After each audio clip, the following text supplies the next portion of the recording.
कि इस तरह से उन्होंने हमारे मन के पेट को भरा है। बस बिल्कुल सही बात बोल दी। ये मन के पेट ही भर रहे हैं, वो लोग रोजगार चाह रहे हैं, वो अपना पेट भरना चाह रहे हैं, ये मन के पेट।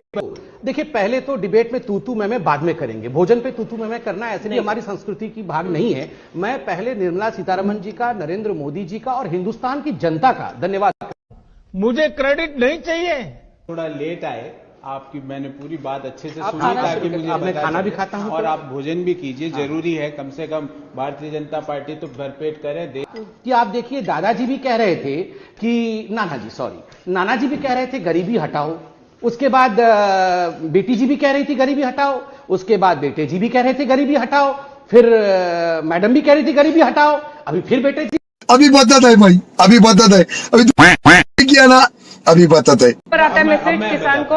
अब इन्होंने कही दादा नाना की, अब हमारे देश में एक बाबा जी भी है। बाबा जी ने क्या कहा था?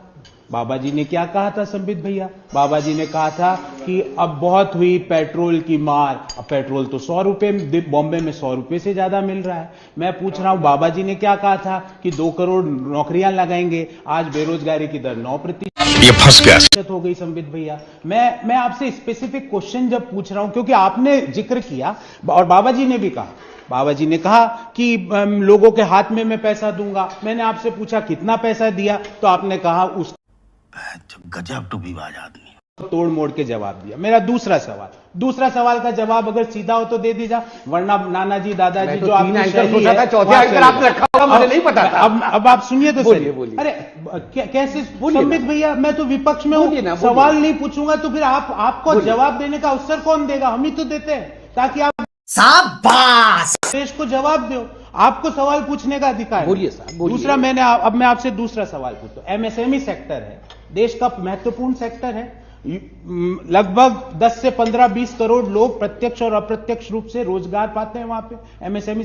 इस बजट में एमएसएमई सेक्टर जो खत्म हुआ था कोरोना में, और कोरोना के पूर्व जो नोटबंदी और गलत तरीके से जीएसटी लगाने से वो पीछे गया था, इस बजट में एमएसएमई, और इन्होंने कहा पूरे भारत की। संबित जी, अगर आप बजट को देखेंगे तो आप पाएंगे कि 4 राज्यों पे कुछ ज्यादा प्यार है। सरासर झूठ है।